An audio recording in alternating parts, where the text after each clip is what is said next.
Entonces, buen día tengan todos ustedes. A nombre del comité organizador del área de matemáticas y física del 15º Congreso de Ciencias Exactas, tengo el placer de darle la más cordial bienvenida a la siguiente charla del día. Siguiente y última. Antes de presentar a nuestro invitado, queremos solicitarles atentamente que mantengan sus micrófonos apagados durante la presentación. La charla tendrá una duración de aproximada de 40 a 45 minutos, con el fin de dar oportunidad a una breve sesión de preguntas y respuestas. En todo momento, mantengamos un ambiente de respeto hacia el conferencista y entre nosotros mismos. El título de nuestra charla: Historia de las Matemáticas, la cual será dictada por Luis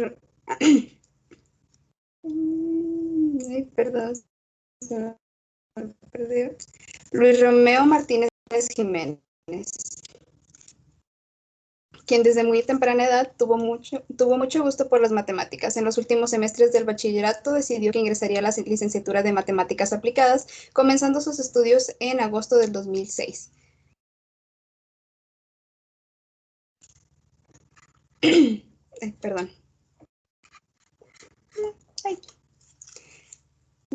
agosto del 2006. Después de los 2 primeros semestres se sentía feliz pese a la dificultad que presentaban las materias. Así que decidió tomarlo como un reto y conforme avanzaron los semestres sintió que adquiría mayor madurez. Siempre tuvo preferencia por las matemáticas puras, en especial por la topología. Al terminar la carrera en junio del 2011, pudo tomar 2 cursos en el CIMAD y tras volver comenzó a trabajar en agosto del 2012 como docente en la UA. Al mismo tiempo, ingresó a la maestría de ciencias con opción a matemáticas aplicadas en el área de topología algebraica. Durante el periodo pudo trabajar con personal de staff en diversos eventos relacionados con la complejidad topológica. Después de concluir la maestría en agosto de 2014, continuó laborando como profesor y en el 2019 en Ciencias Aplicadas y Tecnología, donde el día de hoy cursa el 7º semestre. Su tema de tesis, dirigido por el doctor Jorge Eduardo Macías Díaz, es referente al análisis sistema fraccionario de Klein-Gordon-Takharov. Desde los enfoques numérico y en estos 3 primeros años ha publicado 4 artículos y ha colaborado con el doctor Qin Shen de la Universidad de Baylor. Entonces, sin más preámbulos, cedo la palabra al doctor.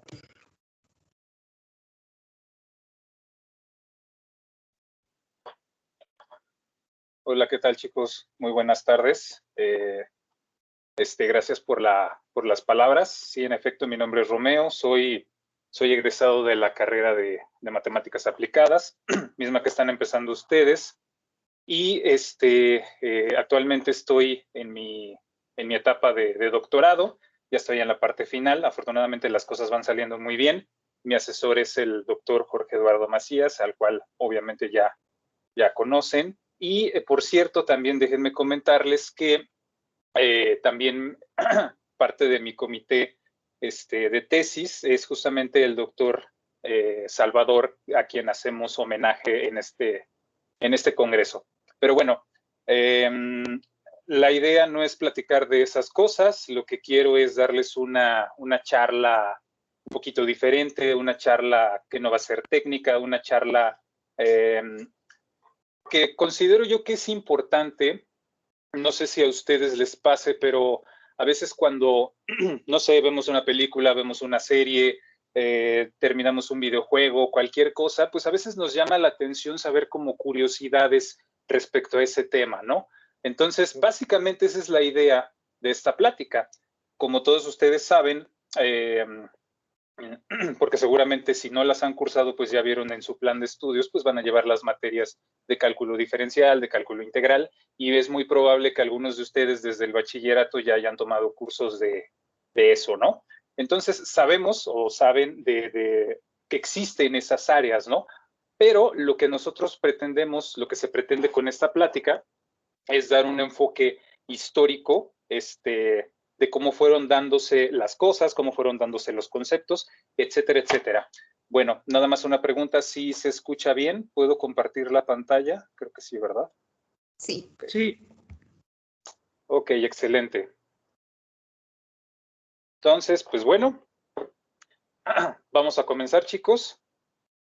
Esta plática está dividida en 4 partes. En la primera, pues voy a dar un breve panorama, ¿no? De cómo eran las cosas, sobre todo en lo que fue el principios del siglo XVII.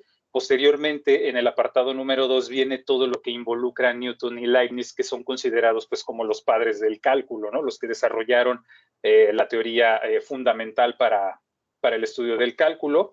Después pasamos a lo que es el siglo XVIII, donde llegan, digamos, los conceptos los conceptos fundamentales para entender lo que es función continua, para entender lo que es derivación, integrabilidad, etcétera, etcétera.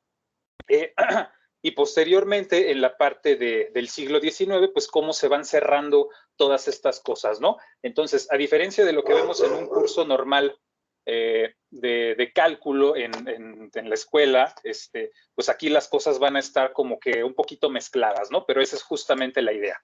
Muy bien, pues bueno, ¿qué era lo que se tenía matemáticamente hablando en Europa a mediados del siglo XVII? Bueno, pues se tenía la geometría analítica, principalmente pues desarrollada por Fermat y por Descartes, ¿de acuerdo?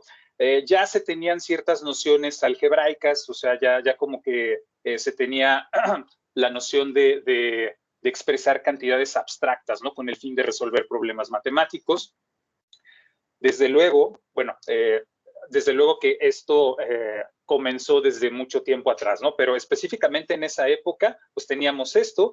Además, esta parte, este punto número 3, donde habla de este rigor demostrativo euclidiano en el sentido de primero descubro y luego demuestro, pues así se hacían las cosas, ¿no? Inclusive se darán cuenta ustedes en algún momento que pues muchas técnicas, muchas cosas surgen justamente así, surgen porque se tiene cierta intuición de que ocurren las cosas y posteriormente se hacen las pruebas, ¿no? También ya había un desarrollo de trigonometría y óptica, teníamos un desarrollo de trigonometría y óptica y lo más importante es que estaban surgiendo los métodos infinitesimales, que es justamente el tema que queremos abordar. A partir de estos métodos infinitesimales, pues entonces se tenían problemas de tangentes, de máximos y mínimos y de cuadraturas. ¿Qué querían decir cada uno de estos problemas? Bueno, como algunos de ustedes seguramente ya saben, pues el problema de las tangentes básicamente quiere decir que dada una curva, tú buscas encontrar, tú pretendes encontrar la ecuación de la recta tangente en un punto específico de la curva, ¿no?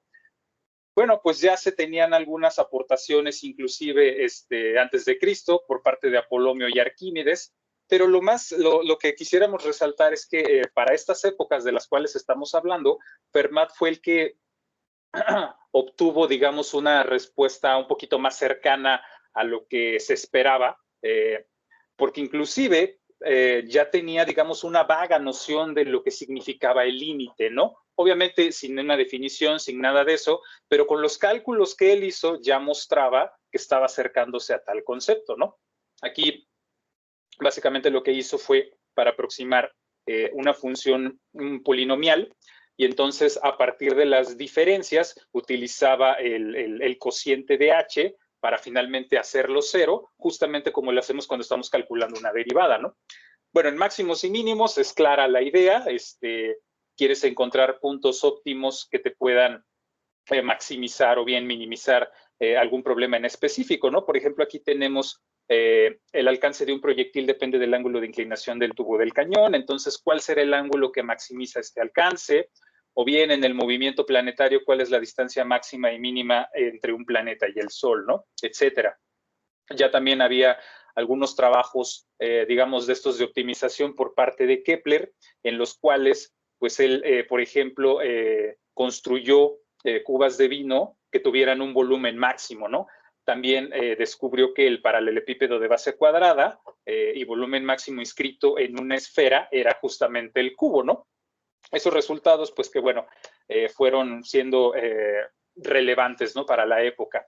Y lo de las cuadraturas, pues básicamente se refiere a los problemas de integración, ¿no? Este concepto de cuadraturas viene desde los griegos, básicamente lo que ellos querían es que dada cualquier figura, encontrar un cuadrado que tuviera exactamente el área de la figura, ¿no? Y pues ahí había algunas técnicas con regla y compás para hacer esas estimaciones, ¿no?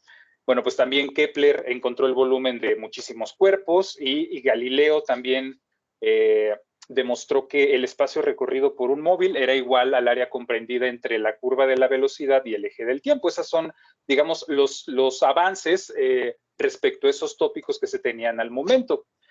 Y luego aparece este personaje, Cavalieri, que para los estudiantes que ya estén en cuarto, quinto semestre, que ya hayan visto algo de cálculo vectorial, probablemente les suene el nombre, aparece ya cuando se ve la parte de integración.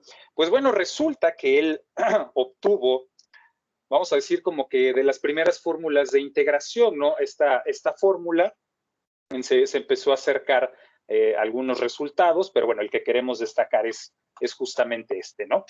Bueno, el asunto es que para estas épocas, ya digamos a modo de terminar lo que es la introducción, se tenían estos resultados, ¿no? Digamos, no de manera muy formal, pero se sabía que el área bajo la curva de la función y igual a x a la n, pues era esta de aquí, mientras que la tangente a la curva y igual a x a la n más 1 entre n más 1 tenía una pendiente x a la n, ¿no? Pero el asunto es que no se pensó que pudiera haber relación entre uno y otro problema. Simplemente, desde el punto de vista geométrico, pues pareciera que no tienen nada que ver uno con el otro. Hasta que aparece este personaje llamado Isaac Barrow, que fue el que dijo, no, sí están relacionados. Claro que están relacionados. Él fue profesor en la Universidad de Cambridge. Él era una persona que cuando era niño tenía un carácter muy fuerte, era muy peleonero, tenía muchos problemas con sus compañeros, etcétera, etcétera. O sea, digamos que de niño fue un poco problemático, ¿no? Ya después, conforme crece y se interesa por estudiar matemáticas, pues ya, digamos que su carácter se modificó un poquito. Sin embargo, siempre tuvo problemas en la universidad, pues por sus posturas políticas y algunas ideologías que tenía.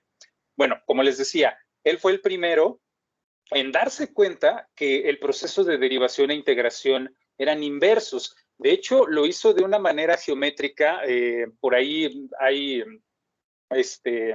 algunos resultados de cómo hace, digamos, su demostración, y pues sí, básicamente es con conceptos geométricos, ¿no? Que si el segmento fulano de tal le hacemos esto, pasa lo otro, y de algún modo sí llegó a probarlo, pero insisto, o sea, desde un enfoque meramente geométrico. Y de hecho, lo que se conoce como el segundo teorema fundamental del cálculo, el que básicamente nos dice cómo podemos obtener una integral definida. En algunas ocasiones suele llamarse regla de Barrow, pues en honor justamente a él, ¿no? Bueno, déjenme comentarles que él fue profesor de Isaac Newton, ¿de acuerdo? Y es justamente para donde vamos. Entonces, cuando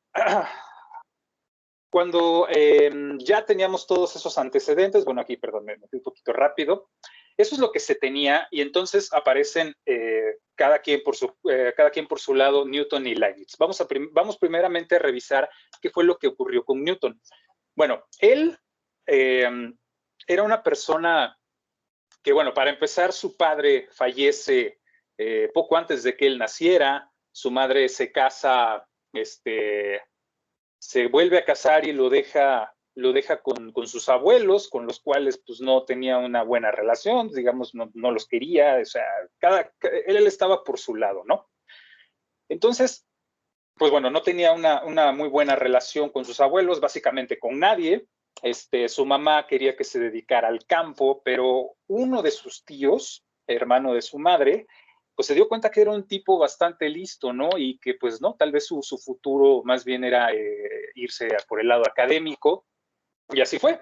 Llega a Cambridge a los 18 años, esa misma institución donde estaba Barrow, pero bueno, pues resulta que él tenía poco interés por lo que estaba viendo sus compañeros, no le llamaban mucho la atención los cursos que había por ahí, pero entonces conoce a Barrow y él le empieza a platicar pues de los problemitas, ¿no? De la época, las cosas que se estaban estudiando, así como que las novedades de ese momento, y ahí es cuando él despierta un interés grande en estudiar matemáticas, ¿no? Pero bueno, ocurre algo muy parecido a lo que pasa en estos momentos con nosotros. Llega una pandemia entre 1665 y 1666, de modo que Cambridge cierran muchísimos lugares, o sea, todo esto se desarrolla en Inglaterra, en todo el Reino Británico, y entonces él pues se regresa a su casa, ahí a la granja donde estaba con sus abuelos, y se pone a trabajar, se pone a tener probablemente uno de los lapsos más productivos en la historia de la humanidad, ¿no? Entre muchísimas cosas, pues en ese momento él llega a lo que conocemos como las leyes del movimiento, la ley de la gravitación universal, hace muchísimas aportaciones, por ejemplo, con lo de, seguramente han oído hablar del binomio de Newton, y entre tantas cosas, también óptica, etcétera, etcétera, y entre muchas otras cosas, pues resulta que también se pone a estudiar cálculo. Para él, las derivadas eran lo que conocía como fluxiones, ¿no? Era como algo que fluye. Él entendía eso como, las derivadas las entendía de esa manera. No vamos a entrar en muchos detalles técnicos porque pues no es el objetivo de esto, pero el asunto es que para él las funciones, él se imaginaba que las funciones eran ecuaciones de este tipo, ¿no? Que tenías dos variables que se iban moviendo por el plano, o sea, como que él lo veía de esa manera, todo siempre desde un enfoque físico, una interpretación física, y entonces para él básicamente la derivada era encontrar el cociente entre estas dos cantidades, ¿no? Como que la velocidad que ibas teniendo en Y y la velocidad que ibas teniendo en X. Y bueno, a partir de ahí se planteó el problema, ok, si yo conozco esto, ¿cómo puedo encontrar Y en términos de X, ¿no? Es decir, de algún modo estaba introduciendo lo que ahora conocemos como ecuaciones diferenciales, ¿de acuerdo? Entonces, bueno, el asunto es que él comienza ahí con algunos resultados, entre los que destacan que obtiene lo que es el teorema empieza a tener resultados de diferenciación, regla de la cadena, y llega al teorema fundamental del cálculo, ¿de acuerdo? El teorema fundamental del cálculo que previamente, como dijimos, desde un enfoque geométrico había establecido Barrow, pues como que él se encargó de darle un poco más de formalidad, ¿no? Ok, entonces se resuelven los problemas de tangentes, de integración y todo desde un punto de partida meramente físico, ¿sale? Ok. Ahora, tenemos al otro personaje que es Gottfried Leibniz. Él es curioso porque Leibniz tenía una formación un tanto distinta, como dice ahí, pues él estudió Derecho, Teología, Filosofía y pues desde luego también estudió matemáticas. Pero bueno, resulta que cuando él termina su doctorado, le ofrecen un trabajo, un tiempo completo, un quién sabe qué, pero él lo rechaza, no quiere trabajar, dedicándose a la docencia, y lo que básicamente se convirtió en un diplomático, era abogado de diversas familias en la realeza, en fin, o sea, atendía esos asuntos, ¿no? Y justamente eso lo lleva, por cuestiones políticas, lo lleva a irse a París, y ahí es donde conoce al físico Huygens, y es justamente ahí donde empieza, digamos, todo lo que es su desarrollo del cálculo, ¿no? Bueno, ¿qué es lo que me gustaría destacarles de Leibniz? Bueno, él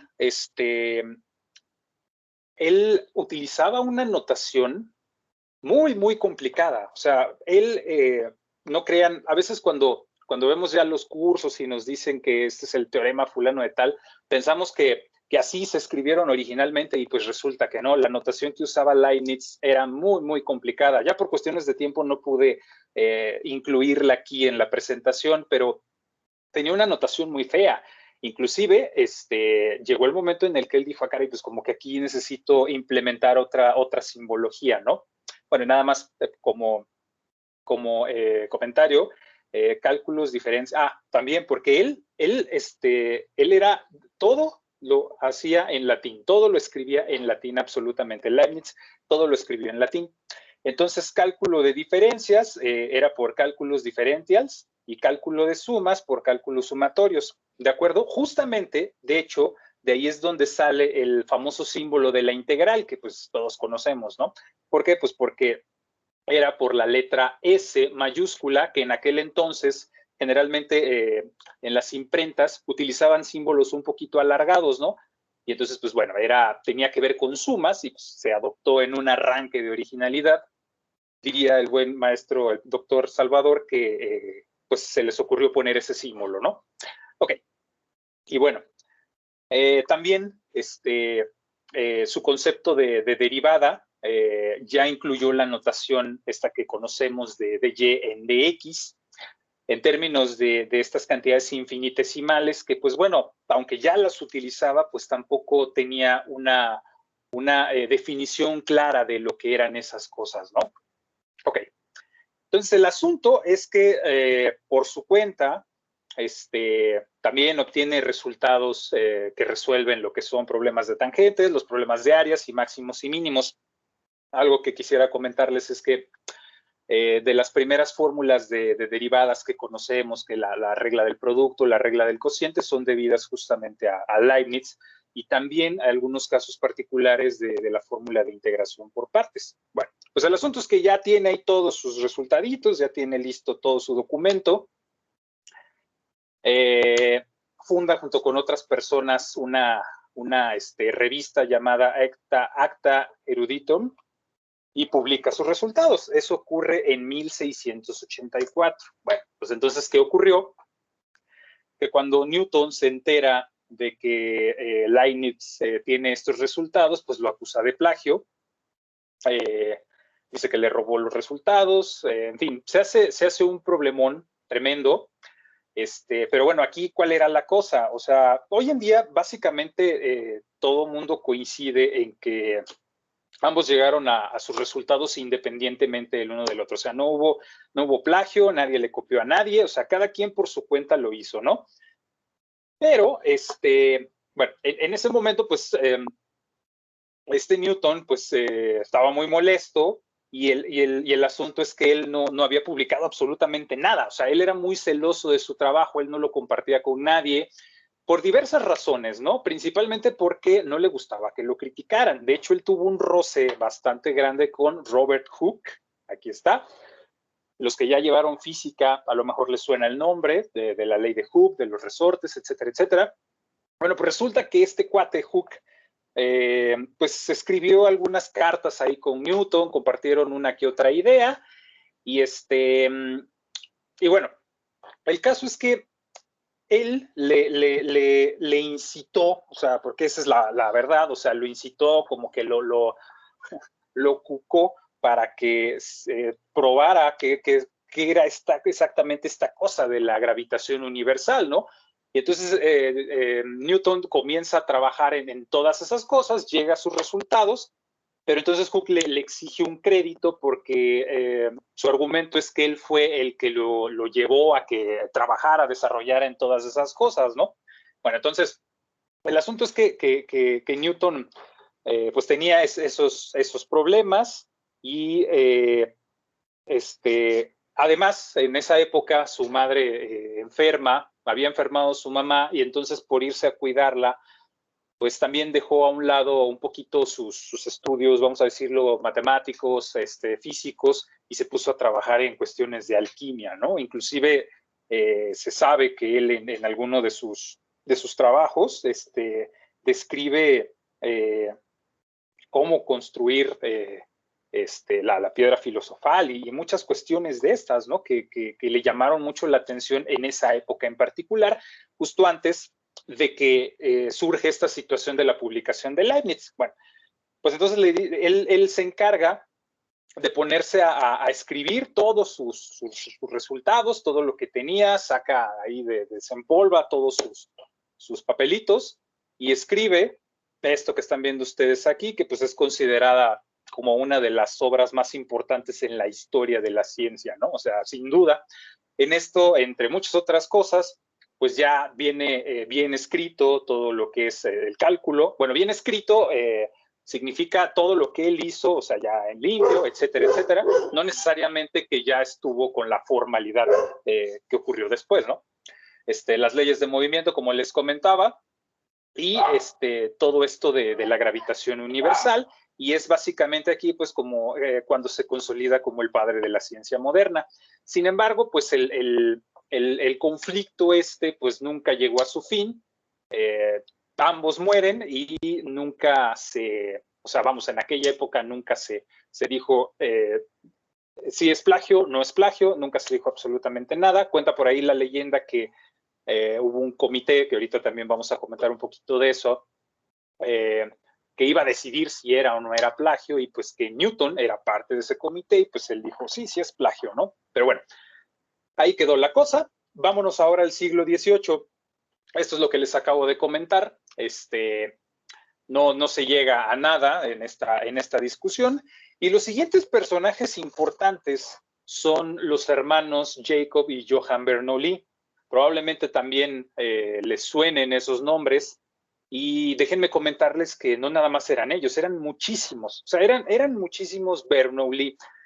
En particular, los hijos de Johann, Nicolau y Daniel, ellos trabajaron, para los que ya vieron probabilidad su curso, la distribución de Bernoulli es debida a Nicolau, hijo de Johann, y para el principio de Bernoulli, que también se ve en la parte de termodinámica, es de este otro hijo de Johann, Daniel Bernoulli, ¿de acuerdo? Y bueno, en fin, existen otros, había, no recuerdo ahorita el nombre, pero también había otro que era médico, o sea, eran una familia impresionante, ¿no? De científicos. Bueno, ¿qué pasa con ellos? Estos cuates eran profesores en la Universidad de Basilea y eran colaboradores de Leibniz en la revista que platicamos hace un momento que se había fundado, ¿no?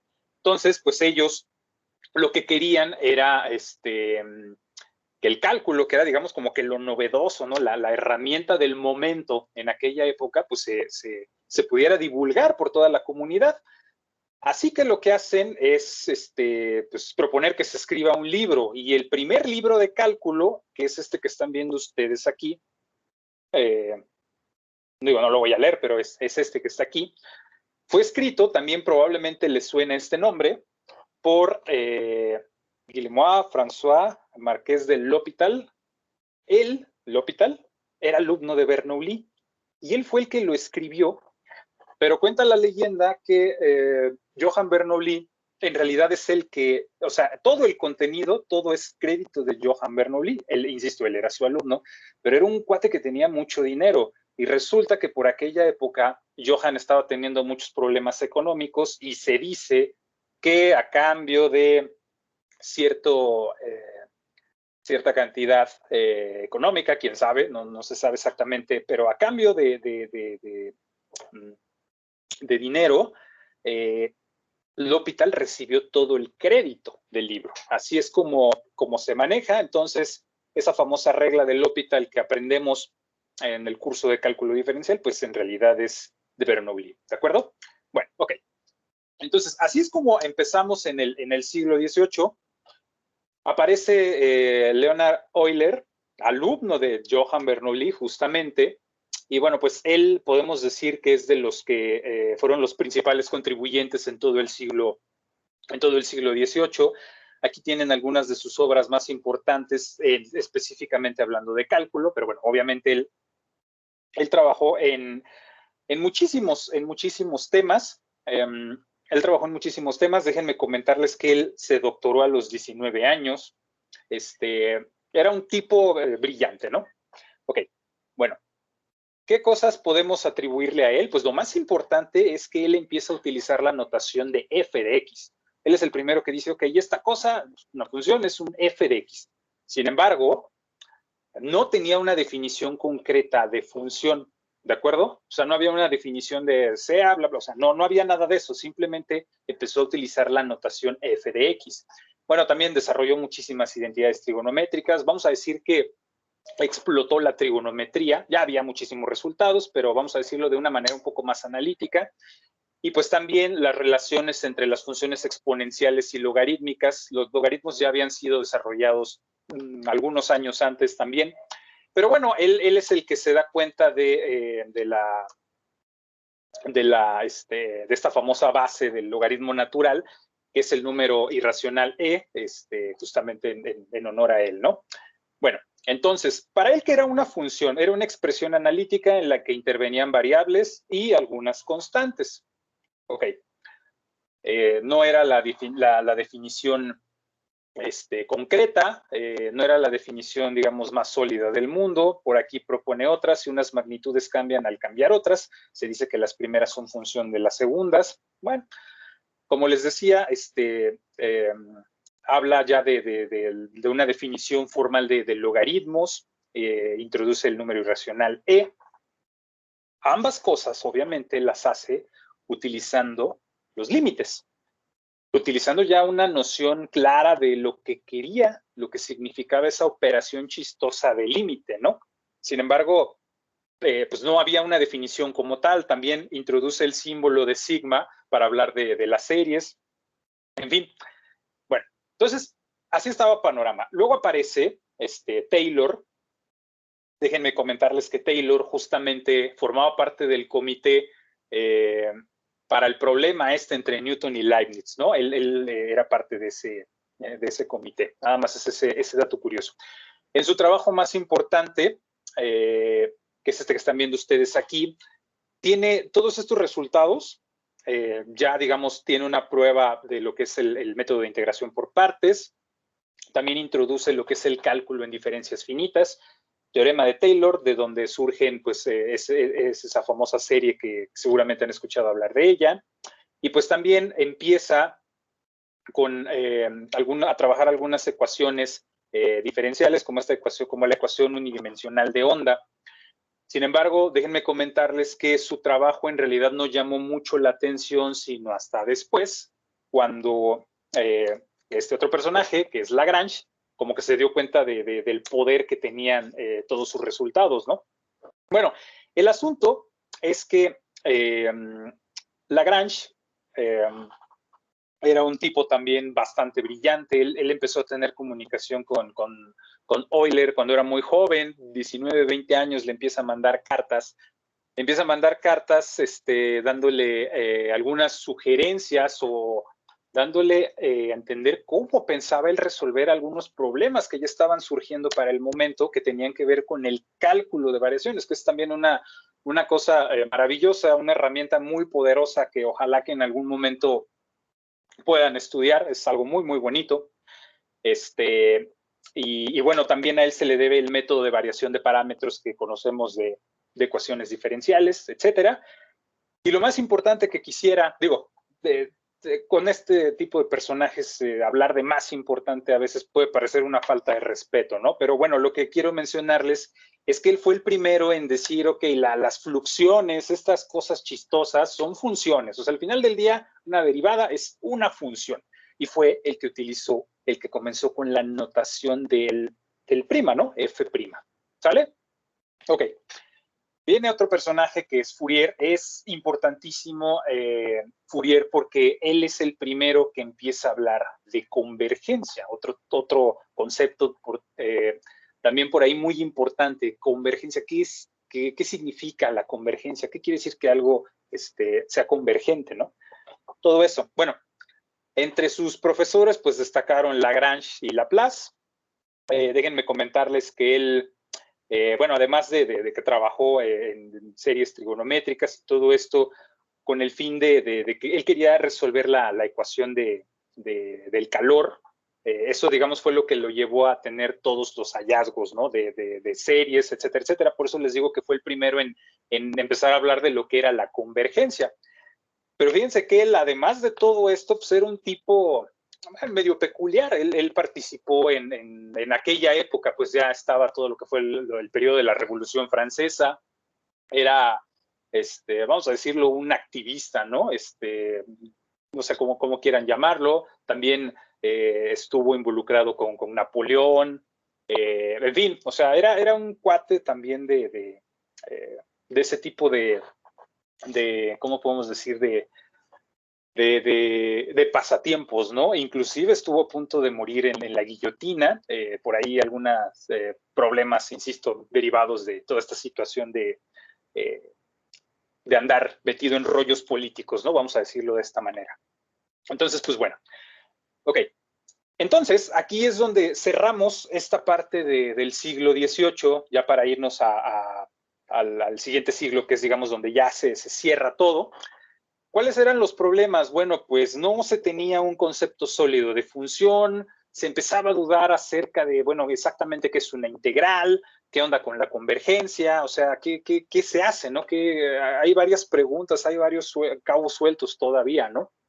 Y bueno, también en toda esta época del siglo XVIII, como dice ahí, conocido como el siglo de la razón, pues resulta que matemáticamente hablando, pues había algunas deficiencias, ¿no? Había todavía varios cabos sueltos, no estaban muy bien fundamentadas muchas cosas, y el problema crucial era que faltaba saber exactamente qué era un límite, ¿no? O sea, bueno, faltaban muchas cosas, pero en esencia, digamos que por ahí la laguna mayor estaba en los límites porque ya se empezaban a utilizar, como es de esperarse, pero no había una definición, ¿de acuerdo? No había una definición concreta, es más, ni siquiera para función.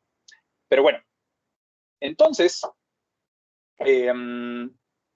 llegamos al siglo XIX, inclusive también déjenme comentarles que los resultados de Fourier se publican ya a principios del siglo XIX, ¿no? En los 1800 algo, 1807 por ahí, o sea, ya en esa parte, ¿no? O sea, digamos, ya como que entra, es como que el cierre del siglo XVIII, apertura del siglo XIX.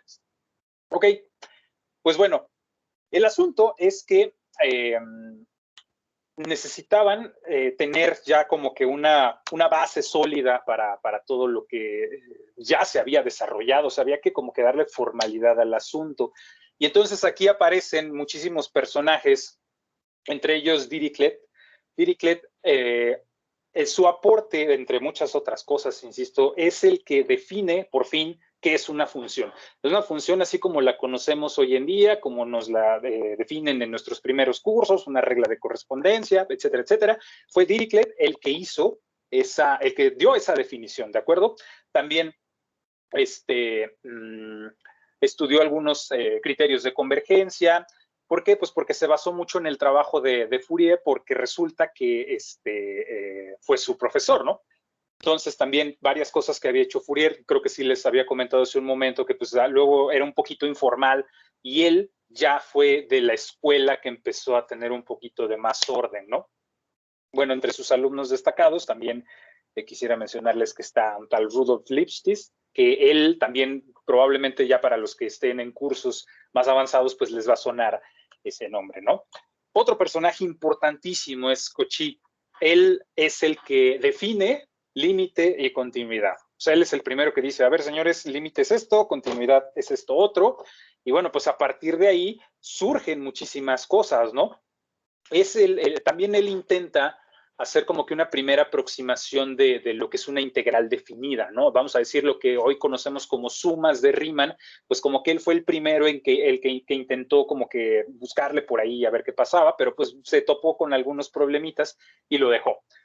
También obtuvo algunos criterios de convergencia, criterios de la raíz, criterios de la razón, estos criterios que ustedes van a ver ya en la parte final de su curso de cálculo integral y más adelante en análisis. Y bueno, ya para la parte de lo que son las funciones de variable compleja, todo lo que es el análisis complejo, pues él introduce lo que son las funciones holomorfas, ¿no? O sea, fue un súper matemático este hombre, la verdad, tuvo muchísimas contribuciones, y por aquí tenía un dato que les quería dar también. Él era un cuate que al final ya se alejó muchísimo de su familia. O sea, murió solo, ya nadie lo pelaba, porque él pues en realidad no pelaba a nadie. A él lo único que le importaban eran las matemáticas, así de fácil, era lo único que le interesaba. Bueno, viene otro personaje que también muy, muy importante, es Bolzano. Les va a sonar probablemente del teorema de Bolzano-Weierstrass, que se ve también en los cursos de cálculo. Déjenme comentarles que este hombre era un filósofo y se ordenó como sacerdote. O sea, él era un sacerdote católico, pero siempre tuvo ideas de libre pensador, siempre habló de un pensamiento, digamos, como revolucionario, un pensamiento crítico, y pues desde luego que eso le ocasionó muchísimos problemas, ¿no? Lo acusaron de hereje, lo expulsaron, en fin, tuvo muchos problemas. Y bueno, déjenme comentarles que él es el que da el primer ejemplo de una función continua no derivable. También demuestra el teorema del valor intermedio, y de hecho, en su demostración del teorema del valor intermedio, surge lo que es justamente el teorema de Bolzano-Weierstrass, pero él utilizaba como un lema en su demostración. Aplica por ahí encuentra una subsucesión de una sucesión. Bueno, no, dijimos que no íbamos a entrar en detalles, pero el asunto es que gracias a ese lema que utiliza en su prueba del teorema del valor intermedio, es que años después Weierstrass obtiene el teorema de Bolzano-Weierstrass, ¿de acuerdo? Bueno, pero en fin, ya me adelanté un poquito. Esta obra de paradojas de lo infinito, déjenme comentarles que es justamente en lo que se basó la teoría de conjuntos, que pues más adelante ya con más formalidad, pues Cantor atacaría, ¿no? Ok, entonces llega Weierstrass, y hace un momento les dije que Cauchy fue el primero en definir límite y continuidad, sí, pero todavía con estos conceptos, ¿no? Una variable se acerca a un límite, si bla, bla, bla, bla, bla, o sea, todavía como que de una manera muy versada, ¿no? El que dijo, el que aterrizó todas estas ideas a esta famosa notación epsilon delta que conocemos y utilizamos para manejar límites, continuidad y básicamente cualquier concepto en el análisis, es debido a Weierstrass. O sea, él fue el que aportó eso. O sea, imagínense el aporte que tuvo Weierstrass, ¿no? Bueno, como les decía hace un momento, ya que tiene esta definición, ya obtiene muchos resultados, entre ellos el teorema del valor medio, ya logra dar una demostración sólida. Y lo que les decía, ¿no? Del teorema de Bolzano-Weierstrass, que también seguramente van a ver en sus cursos, es precisamente por eso que les comento. No es porque ellos hayan colaborado, hayan trabajado juntitos, no. O sea, Bolzano tuvo su aporte años atrás y tal vez, no sé, 40, 50 años después, Weierstrass es el que ya logra armar todo, y por eso de ahí el nombre de Bolzano-Weierstrass, ¿no? Entonces, como se darán cuenta, las contribuciones de este hombre fueron enormes, ¿no? Resulta también curioso que él estudiaba economía en la universidad, estudiaba economía, estudiaba finanzas, estudiaba cosas de ese estilo, pero lo que él le llamaba la atención eran las matemáticas. Así que descuida los estudios, como que más o menos, y su vida también son las matemáticas. Llega el momento en el que sale de la universidad, o sea, no se gradúa, y pues tiene problemas, ¿no? Para conseguir empleo, pero termina siendo un profesor de bachillerato.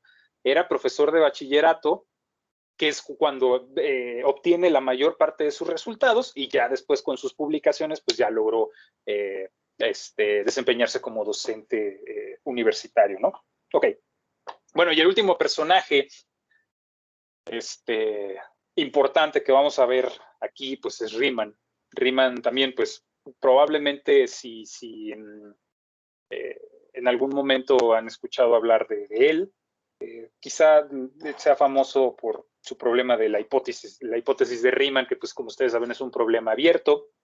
Pero el asunto es que Riemann era un sujeto que desde niño, pues como casi todos estos cuates, ya mostraba ciertas aptitudes, ¿no? Como para el estudio de las matemáticas. Era una persona que aprendía muy rápido, pero también era muy tímido.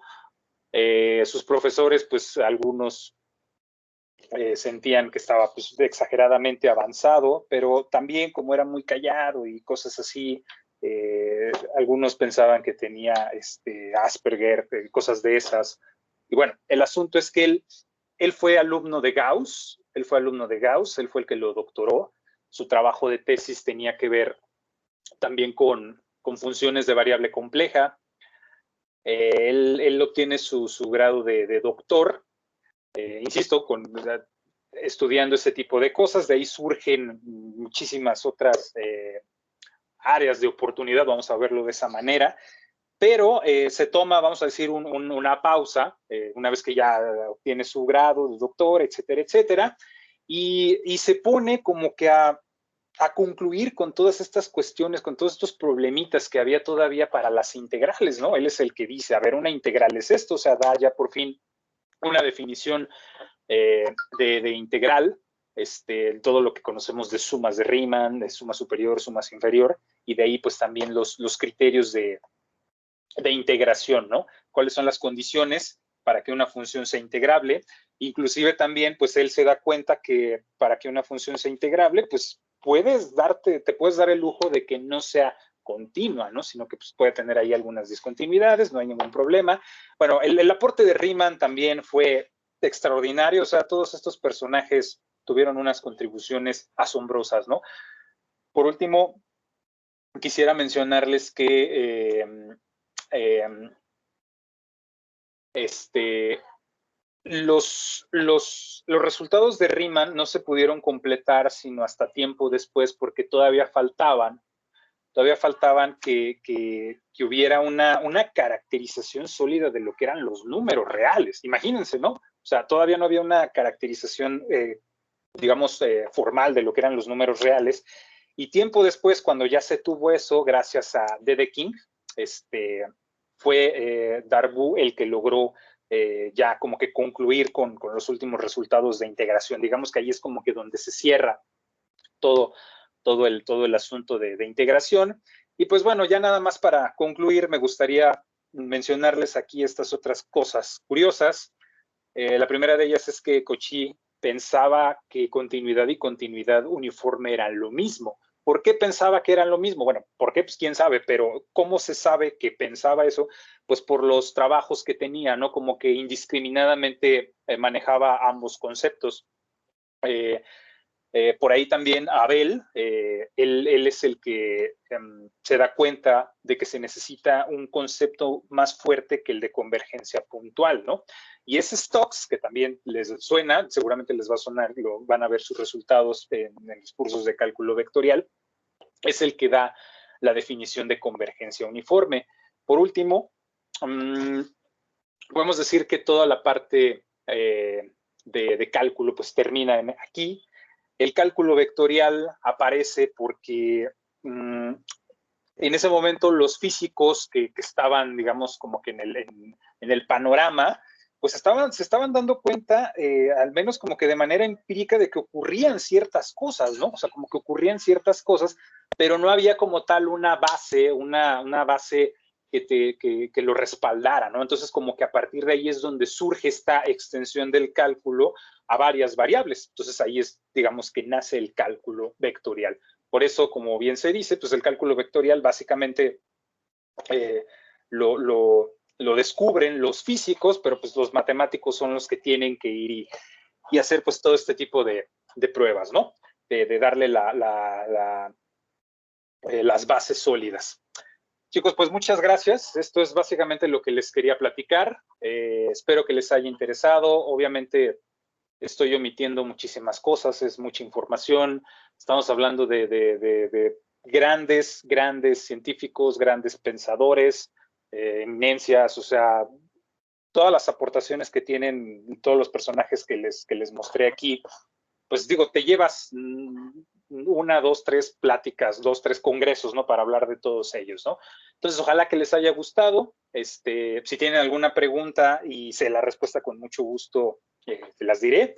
Y pues, gracias.